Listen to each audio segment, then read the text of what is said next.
திருச்சி செந்தண்ணீர்புரம் பகுதியில் அமைந்துள்ள ஸ்ரீ சைதன்யா பள்ளியில் ஏராளமான மாணவ மாணவிகள் பயின்று வருகின்றனர்.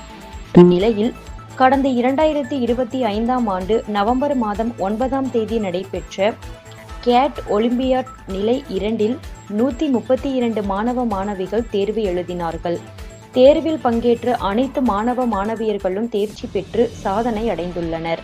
அதில் பல்வேறு பிரிவு தேர்வுகளில் பல மாணவர்கள் வெற்றி பெற்றனர். மேட் தேர்வில் 50 மாணவர்களும், பேட் தேர்வில் 45 மாணவர்கள் மற்றும் சேட் தேர்வில் 37 மாணவர்கள் தேர்ச்சி அடைந்ததுடன் ரூபாய் 19,000 பண பரிசினை பெற்றுள்ளனர்.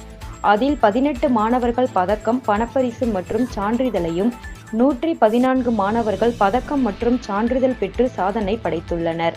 இவர்களின் சாதனையை பாராட்டி மண்டல மேலாளர் சந்திரசேகர் மற்றும் பள்ளியின் முதல்வர் சோபியா, பள்ளியின் ஒருங்கிணைப்பாளர்கள், ஆசிரியர்கள் மற்றும் பெற்றோர்கள் முன்னிலையில் பரிசுகள் வழங்கி மாணவர்களை கௌரவித்தனர்.